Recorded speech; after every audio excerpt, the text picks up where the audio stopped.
Hello, everyone. If you're watching this recording, then this is the myth-busting orientation for first term of academic year 2024 and 2025. So I hope that you're able to watch this before the Independent Learning Week so that you can maximize the Independent Learning Week to prepare your myth-busting proposals. So what is myth busting? So this is the version of ecology laboratory for a final exam. It's the culminating project for ecology laboratory where you get to showcase your ability to do research design, execute the experiment, analyze the data, and present it to an external audience. It has three general components: the proposal pitch, which will happen the week after Independent Learning Week, the execution, which you will only be allowed to do once your proposal receives its final approval, and the final poster session, where you will be defending basically your mini thesis to the Ecology PLC. Now, every term, each section that is going to do myth busting often have topics assigned to them. Now, since since we're the only section for this term, we were able to expand the possible topics. But so far, the topics that the Ecology PLC has approved for us this term would be on the accuracy and precision of benthic sampling methods. That's exercise 3. Or you can also propose a topic related to life tables. Given that, this is the rough outline of our schedule. On November 4, you will have to do a required pitch consultation where I'm hoping to see as much of your proposal as possible so I can give you advice before your final defense on November 7. So November 7 is like your proposal defense. So for those of you who are taking up a thesis course, you know that you have to defend your proposal before you're able to do it. So November 7 will be our pitching or proposal day. Um, if you are approved on this day, you can proceed to execution. However, there is a possibility for you to get a failed status if you are unable to present to me a unique study with concrete enough research details that will get a mark of approved. And this can get you a score of 0 for the pitch. And instead of creating another proposal, I will be suggesting a topic to you wherein you'll have to prepare a research plan. If this is the case, once again, you will get a score of 0 for your proposal pitch, and then you might have to eat up some of the time on November 11 and 18, or November 14, 21, or 25 to polishing your proposal instead of executing the project, which means you will have less time to execute the project. Now, on November 11 and 18, these are Monday sessions. These sessions will be asynchronous. The time will be given to you to perform your experiments. On November 14 would be required consultation 1. If your approved topic is on benthic sampling methods, then you have to show me your reef. If your approved topic is on life tables, then you have to show me your filtered data. So what regions, cities, or towns will you use? And you have to show me enough evidence that you have enough of the data set to be able to make good assertions regarding your study. Now, November 21, that's another Thursday, would be the second consultation. This is when you get to show me your preliminary data or analysis. So for those who will be doing benthic sampling methods, I hope to see your complete data set, your statistical analyses, perhaps your graphs. For those who will be doing benthic sampling methods, I hope to see your conditional formatting, your histogram charts on life expectancies, your life expectancy computations, and so on. And then by November 25, that's the last required consultation. You have to show me the draft of your poster for comment. And then between November 25 to November 28, you'll have to get your poster printed. And on November 28, we will be having our poster session at STRC. Okay? So that's our rough schedule. And that's why I hope you can take advantage of Independent Learning Week so you can already start thinking of myth-busting projects that you want to do. So what are my expectations when it comes to your proposal pitch? So here are the guidelines for the concept proposal. So you have to do this in PowerPoint and you have to show it to me by, again, November 7, but you will be consulting this with me by November 4. So each group or each set of partners should have two distinct experimental objectives and one objective for solo. Now, it should also have the hypothesis and the corresponding alternate hypothesis for systematic debunking. It should contain a complete set of methodology. So these are your data gathering methods. So you have to highlight your experimental or sampling units. If you need controls, you have to identify which of the sampling units represent your controls or baseline, what your independent and dependent variables are. Kung baga, you have to be able to show me your treatments and controls. And then you have to tell me your sampling methods, your methods of randomization if needed. For life table topics, how do you factor in the confounding factors and issues? And then also your allocation of treatments.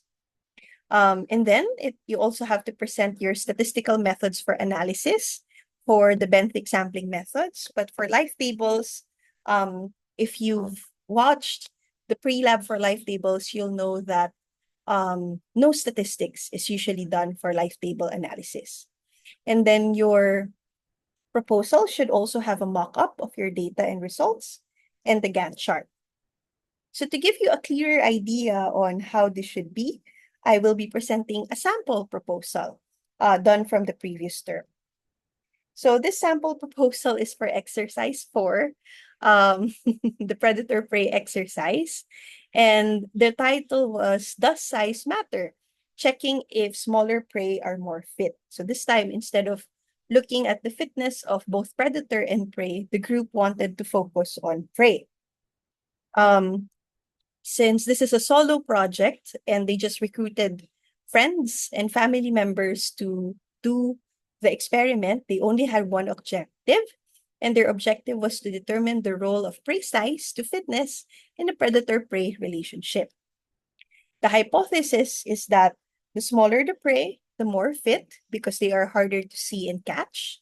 And then the alternate hypothesis is that the larger prey will be more fit.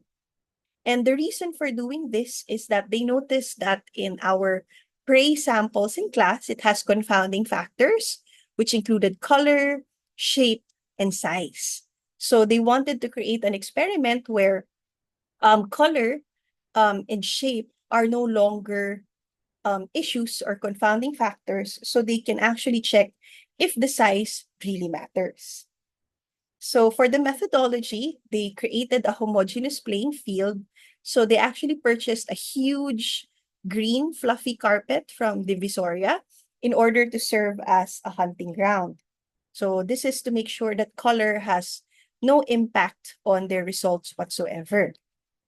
And then they purchased 3 kinds of beads that differ only in size. So all the beads were black. They were all spherical. They were all a little rough, but they were different in size. One was considered big, another was medium, and the last one was small.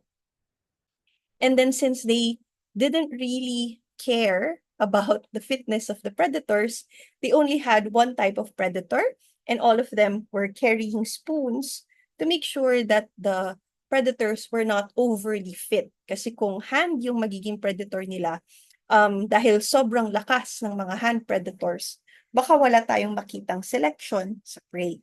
So they used spoons. Now, they wanted to do 5 generations of the simulation following the protocol from exercise 4. 50 seeds of each variety was used for generation 1 instead of 200 seeds because of limitations in resources. Hindi kinaya na makabili ng 600 beads. And then dahil konti lang yung friends nila, they were only able to get 5 predators kasi hindi naman talaga tinitignan yung survival rate ng predator. They stuck to the 1-minute hunting time, and then they only wanted to see if the number of seeds will cause them to double in the next generation. So they wanted to track the survival rate per seed variety across 5 generations. And then they were able to give this data mock-up with the blue color representing the small beads, the medium beads represented by orange, and the large beads represented by gray. So ang expectations nila is that by the end of 5 generations, majority of the population will be made up of small seeds, while the large beads or seeds will only make up a small amount of the population. And then they ended their presentation by giving me a Gantt chart when they plan to purchase the materials and recruit volunteers, when they plan to do the experiments, and when they plan to do the data processing in the poster. So the proposal isn't too complicated. It doesn't have to be too long. As you noticed, I think it just took less than 5 minutes to present this entire proposal. So that's the expectations for you. However, it would be best if you prepare at least 2 proposals for November 7, and then maybe some backups just in case you encounter 2 possibilities. The first one is I disapprove of both topics or the topics that you've given because there might be too many confounding factors. The objectives are not sound and so on. And the second possibility is that another group might have an already approved topic that's too similar to yours. However, what I'm hoping is that during our consultation on November 4, we can try and avoid that. So that's why I wanted to have a consultation session so I can at least give you advice to polish your proposal topics. And at the same time, I also want to create a database of topics to minimize the chances of 2 or more groups having similar interests. Okay, so however, I do hope you can maximize your time during the independent learning week to start planning for this. So the submission style of your pitch is a little different compared to our other requirements. Instead of uploading the PowerPoint slides in Canvas before the pitching, I want you to upload the slides within 24 hours after you get my approval from the pitching. And the final PowerPoint slides that will be submitted in Canvas should have the recommended edits already. Okay, so don't submit to me what you proposed. What you have to submit would be the one that I approved, and it should contain the edits that I recommended. Okay, so I hope that is understood.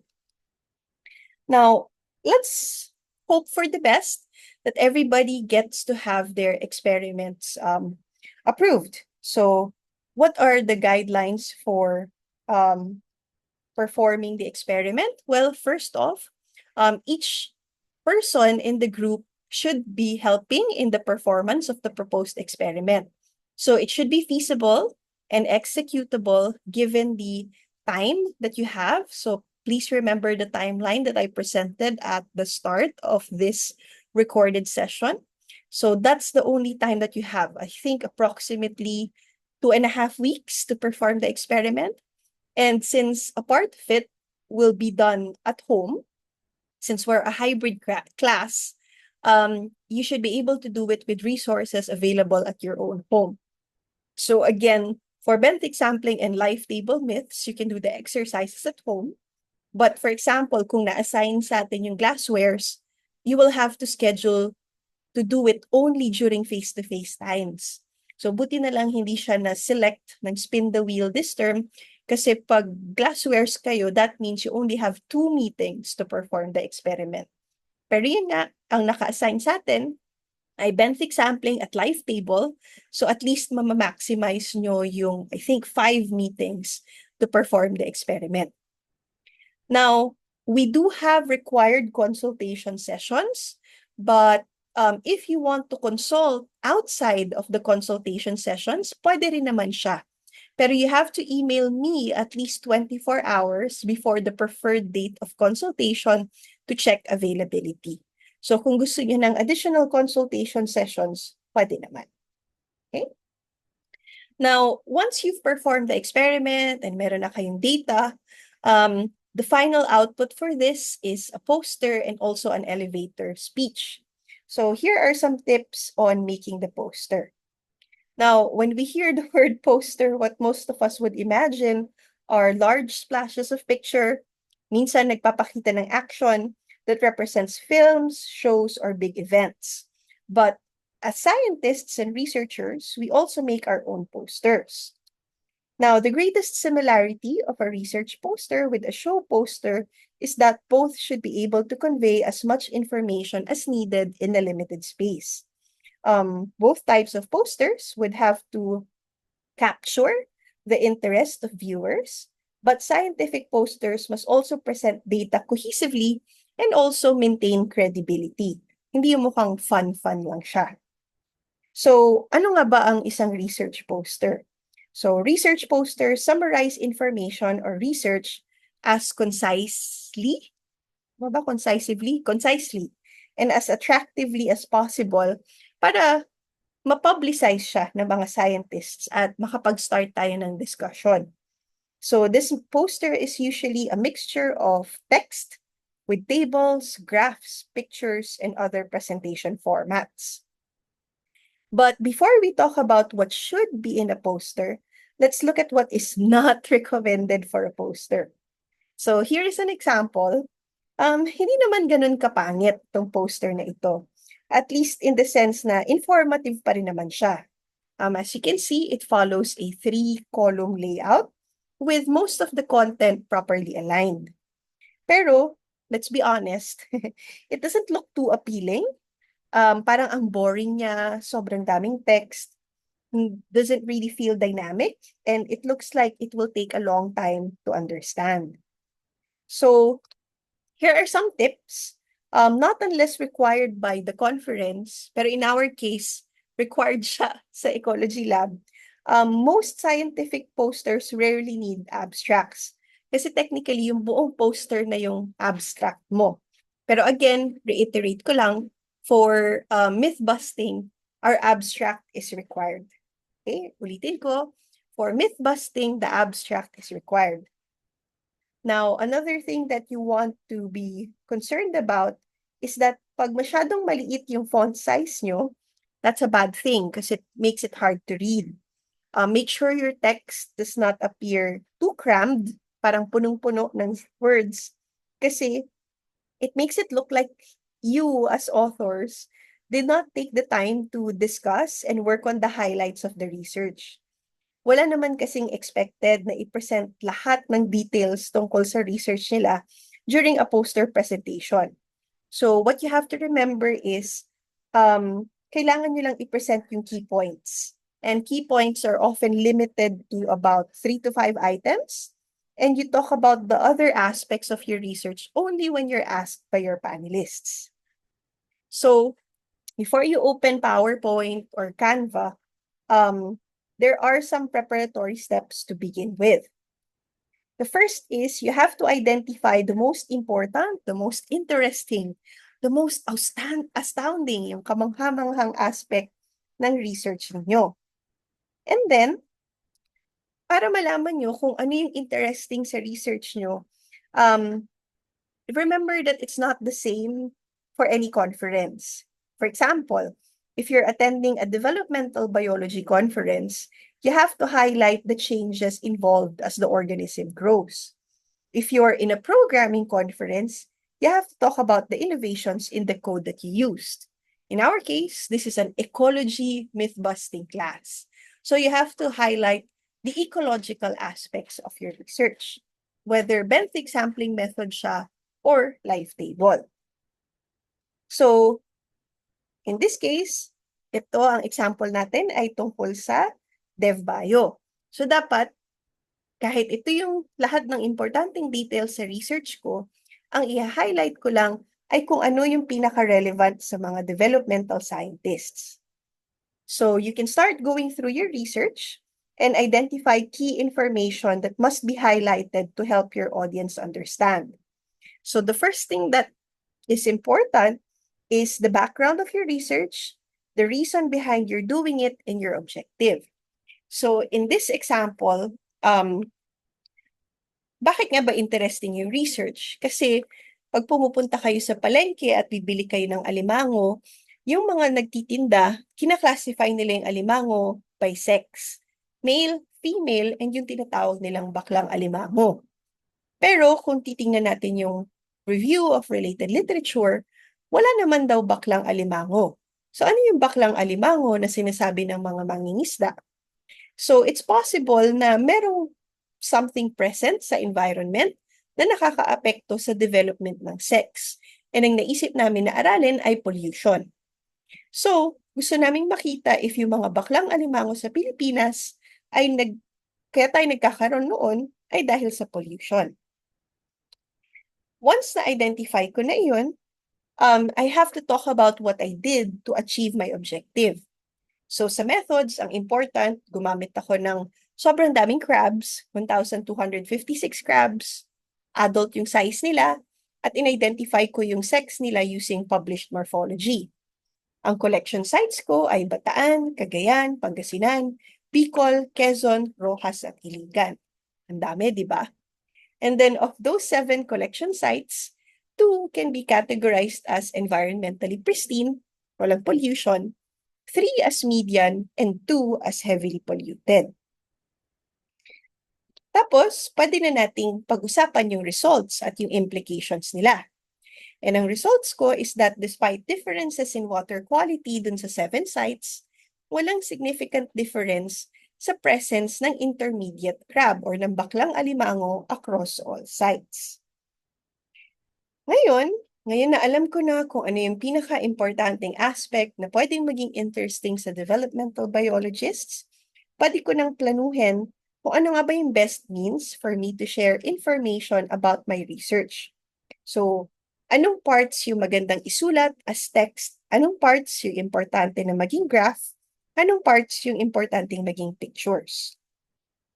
So the goal here is to keep your poster simple and your text brief. So a viewer should get what you're trying to say in 30 seconds or less. And then you can provide in-depth information through discussions or even a handout that you can give out. So ito, hindi siya magandang way of communicating. Kung titignan niyo yung text, "Hay, kada-idaing number. Bakit kailangan kong basahin lahat ng yan?" When ideally, pwede naman siyang makita sa graph. Pero itong graph na to, ang pangit din. Walang error bars, so ibig sabihin walang variation. 20% lang yung maximum pero hanggang 100% yung graph. Ang liit nung text, nung y-axis. So marami siyang issues na pwede nating improve. Sobrang haba din ng table title na pwede naman nating paiksiin. So marami pa siyang details na pwedeng ma-improve. Now, after organizing the information that should be in your poster, you can now figure out the content of your elevator speech that would accompany your poster. So, yung speech naman, it's usually about 1 to 2 minutes long and it should be memorable. It should complement your poster, but it is also your opportunity to put in things that are not in the poster because you do not want to be redundant. So, mamaya pag-uusapan natin yung elevator speech. Pero before yan, pag-usapan natin ano ba ang meron sa magandang poster. So first, the important aspects of your research, such as your title, your objectives, your graph labels, and your conclusion, they should be readable from 10 feet or 3 meters away. To ensure this, pag dinidesign mo siya sa computer, always zoom in to your poster to 100% and step away from your screen at about 3 meters away. If you can read it, then you're good. So no matter what font you use, make sure that your smallest font size is 14, pero again, depende siya. Ang pinakamaganda talagang paraan para ma-check nyo kung mababasa siya is i-zoom nyo siya to 100%, tas walk away. ng mga 10 feet. Pag nababasa nyo pa rin siya, then that's good. And then, next consideration, your title. It's not supposed to be an essay. Make it short and interesting para mas madali kayong matandaan. So if you look at the two examples above, ano ba yung mas madaling tandaan? Di ba yung pangalawa? Kasi it has less words, but it also makes use of less jargon. So it makes it a little bit more understandable, even for people who have different fields of study. So di ba kayo nga wala kayong alam sa alimango, pero madali niyong malaman na ang gusto kong aralin is kung may effect ba yung water pollution sa sex development ng crabs. Now, hindi natin maiiwasan na maglagay ng text. Importanteng may text yung poster. Pero, you have to avoid using too many words. You will not impress anyone with fancy terms. And yun nga, tandaan natin, sabi nga noong unang panahon, too long did not read. So, sakto lang dapat yung dami ng words. So, try to limit the use of text, excluding the title, table, and figure labels. Usually, nasa 300 to 800 words lang ang laman ng isang poster. Use layman's terms as frequently as possible. Use bullets, numbering, and headlines to make your text easier to read. References are not always a requirement, and if needed, put in at most only the top 5 most important references. Yung ibang mga poster nakikitaan ko may QR code for references para hindi masayang yung space ng poster for the reference list. So here's a sample, no? Tingnan nyo to. Sa left side, dalawang paragraph. There is no significant difference in the prevalence of the intermediate phenotype regardless of the level of pollution. This weakens the assertion that the environment is the primary cause for the development of the aberrant sexual phenotype. This could imply a potential genetic cause that could be investigated through standard karyotyping or even through the use of whole genome sequencing through NGS technologies. Haba. Intimidating din. Pwede ko siyang i-reduce to one sentence.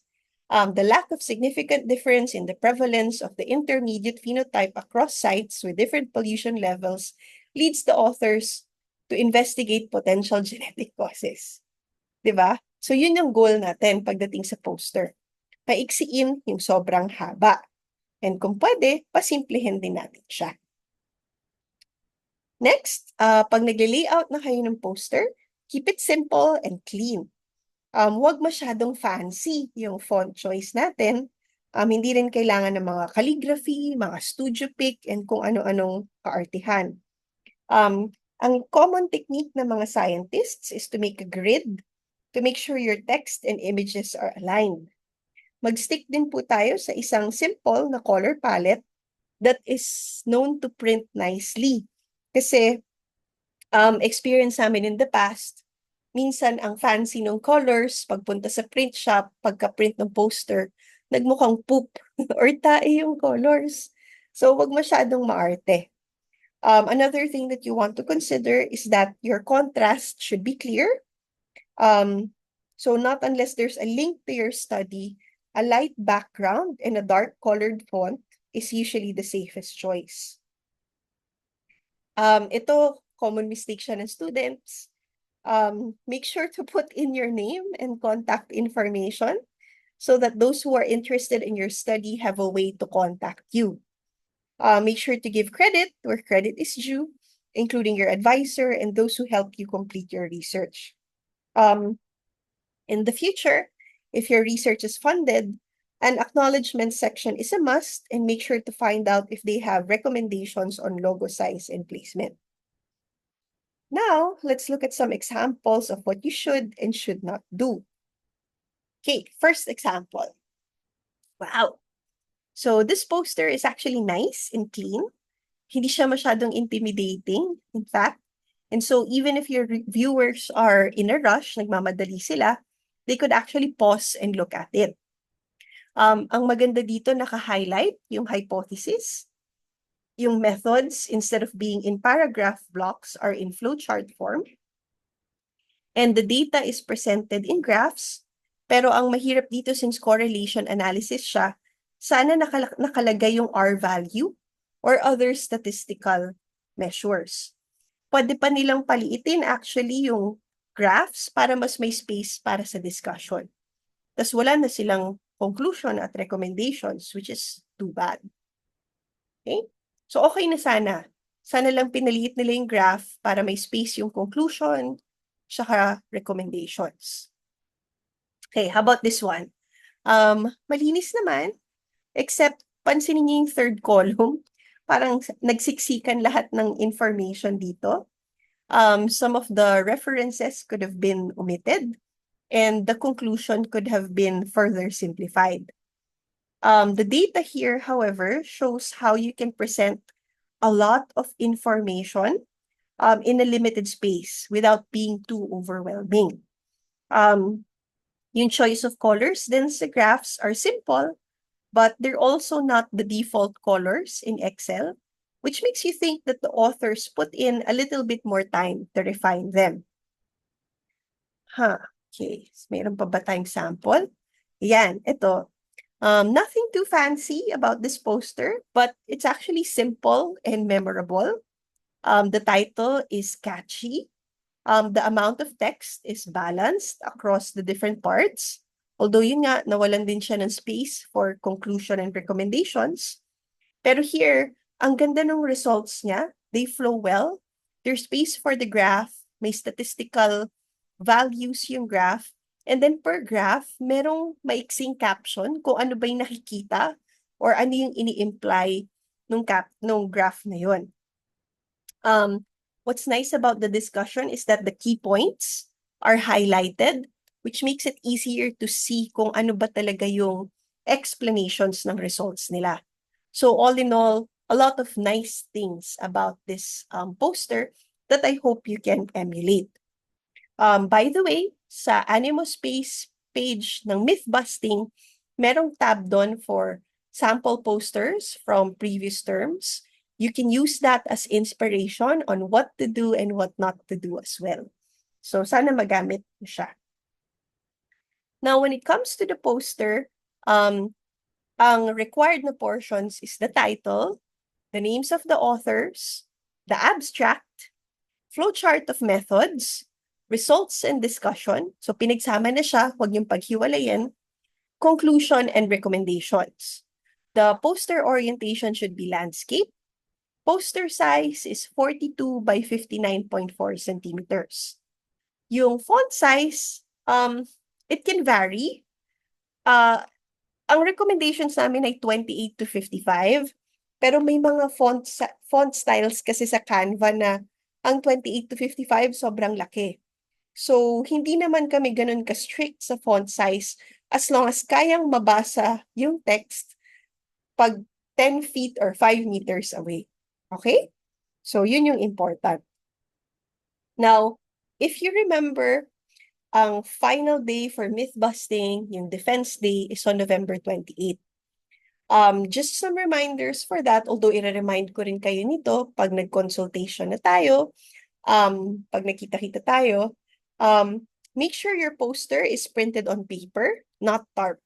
Hindi po kayo papapasukin ng campus pag naka-tarp siya kasi kailangan ng permit. And dahil ecology class daw kami, dapat kami yung number 1 na nagtuturo ng sustainability. So hindi kami bibigyan ng permit for tarp materials. So again, make sure your poster is printed on paper. Hindi nyo naman kayo kailangang magpa-print professionally. You can choose to have it printed on multiple pieces of A4 paper, tapos pagdidikit-dikitin nyo na lang. Pwede din yun. Ulitin ko ulit yung mga parts na kailangan. Title, authors, abstract, flowchart of methods, results and discussion, conclusion at recommendations. Landscape po ulit ang orientation niya at ang poster size ay 42 by 59.4 centimeters. As much as possible, you have to be at the classroom 15 minutes before class starts. I know a lot of you have classes before this, pero if possible na makapunta kayo 15 minutes before, I think that would be greatly appreciated. Kasi, ilalagay nyo or ididikit nyo yung poster nyo dun sa pader or assigned area. So, may mga arrangements pa kayo na konting gagawin. And since hindi kasya lahat ng groups sa isang classroom, I will be announcing your room assignments the day before. So Wednesday, please watch out kung anong classroom nyo kailangang pumunta. You will have to attach your poster on the assigned wall or standing table using masking tape. And dahil end of term to nangyayari, kadalasan ubos na yung masking tape ng lab. So just make sure you have your own masking tape. Para hindi kayo nagpapanik pag naubusan kayo ng usually binibigay ng technician's office. And then, pag may tumayo na Eco PLC faculty sa harapan nyo, make sure you have a very short elevator speech ready. Again, it's a 2-minute speech that you also have to upload as an audio file in Animo Space together with the poster na i-upload nyo rin for my record. Okay? So, more or less, that's the orientation for myth busting. Those are my announcements. Most likely, magkikita-kita naman tayo ng Thursday for the written assessment ng life tables. So if any of you have questions regarding this, you can ask me then. But apart from that, again, when we see each other on November 4, this will be a consultation session for your pitching. So I'm likely to remind you of some of these details. Okay, so thank you so much for watching and good luck with brainstorming with your partner. Oh, last na, your partner for myth busting is you can choose for yourself. So I will not be assigning who your partner for myth busting will be. Instead, you will be allowed to choose. Okay, but we are not allowing groups of 3. Instead, it should just be 2 people or a solo project. Okay, so however, I think we are an even numbered class. We're a class of 20. So there is expected to be 10 groups only. Okay, so another thing that you should do, siguro during Independent Learning Week or as early as possible, is to identify who you want your partner to be. Okay, so that's it.